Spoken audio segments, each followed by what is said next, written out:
88व्या अखिल भारतीय मराठी साहित्य संमेलनाचे आयोजक अरुण भाऊ नेवासकर होते.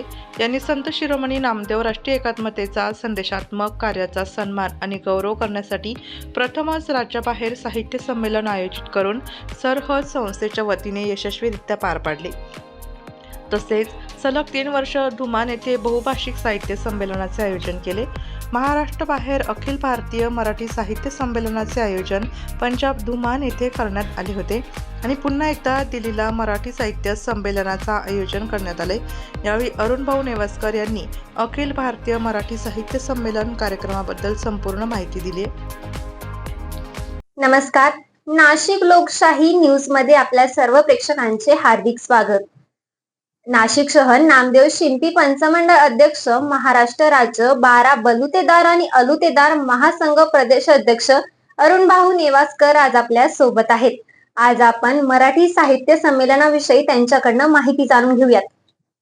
तर आपण प्रथमच महाराष्ट्राबाहेर अखिल भारतीय मराठी साहित्य संमेलनाचं पंजाब येथे आयोजन केलं. आता ते दिल्लीला आयोजन करणार आहात, तर याबद्दल काही सांगाल का? धन्यवाद तुमच्या चॅनलचे आणि तुमचे.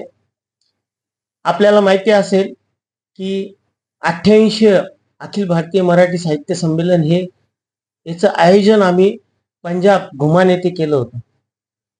आपल्याला हे माहिती असेल की संत शिरोमणी नामदेव महाराज हे आपले राष्ट्रीय संत आहे आणि खऱ्या अर्थाने राष्ट्रीय एकात्मतेचं जर प्रतीक मानायचं असेल तर ते संत शिरोमणी नामदेव महाराजांना मानावं लागेल.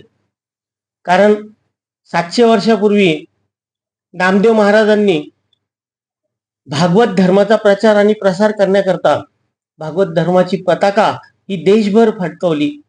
त्यांनी महाराष्ट्र नव्हे तर मध्य प्रदेश असेल, हरियाणा असेल आणि सर्व प्रदेश त्यांनी पदक्रांत करून अखेर पंजाब येथे 20 वर्ष वास्तव केले आणि खऱ्या अर्थाने त्यांनी त्या काळातच हे राष्ट्रीय एकात्मतेचं काम त्यांनी सुरू केलं होतं.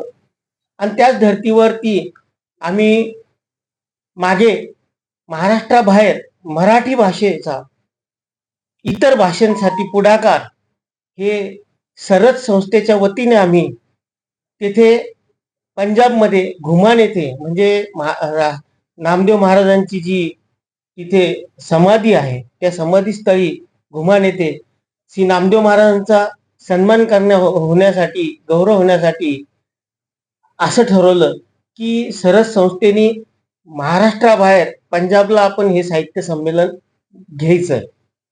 सुरुवातीला तर विरोध झालाच, परंतु खऱ्या अर्थाने सरहद संस्थेचं आणि आमचं इतकं सुंदर आयोजन तिथे झालं की आमच्याबरोबर ज्यावेळेस जे संमेलनाला जे साहित्यिक किंवा ह्या महाराष्ट्रातून अनेक असे साहित्यिक म्हणा किंवा संत नामदेव महाराज यांचे भक्त तिथे आले आणि खऱ्या अर्थाने ते संमेलन म्हणजे एक महोत्सव झाला.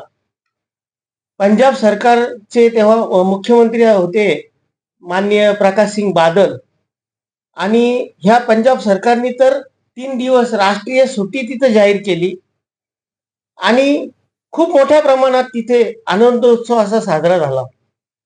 साहित्य संमेलन अतिशय यशस्वीरित्या पार पडलं आणि त्यामुळे आम्हाला त्याच्यानंतर असं कळालं की खऱ्या अर्थाने आपण या साहित्य संमेलनामध्ये काय मिळवलं.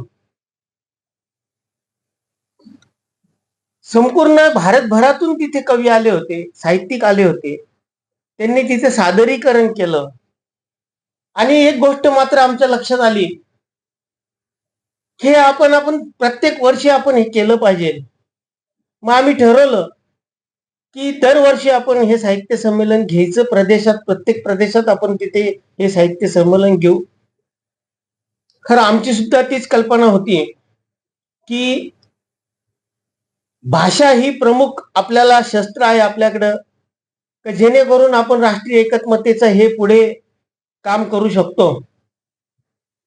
खऱ्या अर्थाने राज्याला जर जोडायचे असेल तर भाषा ही भाषेला जोडली गेली पाहिजे, ही आमची एक संकल्पना होती.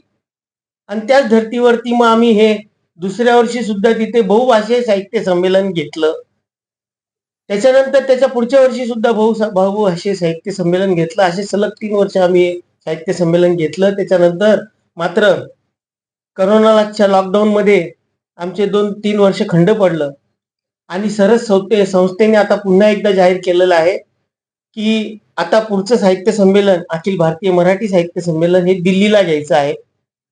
त्याचे सुद्धा स्वागताध्यक्ष माननीय शरदजी पवार साहेब आहे.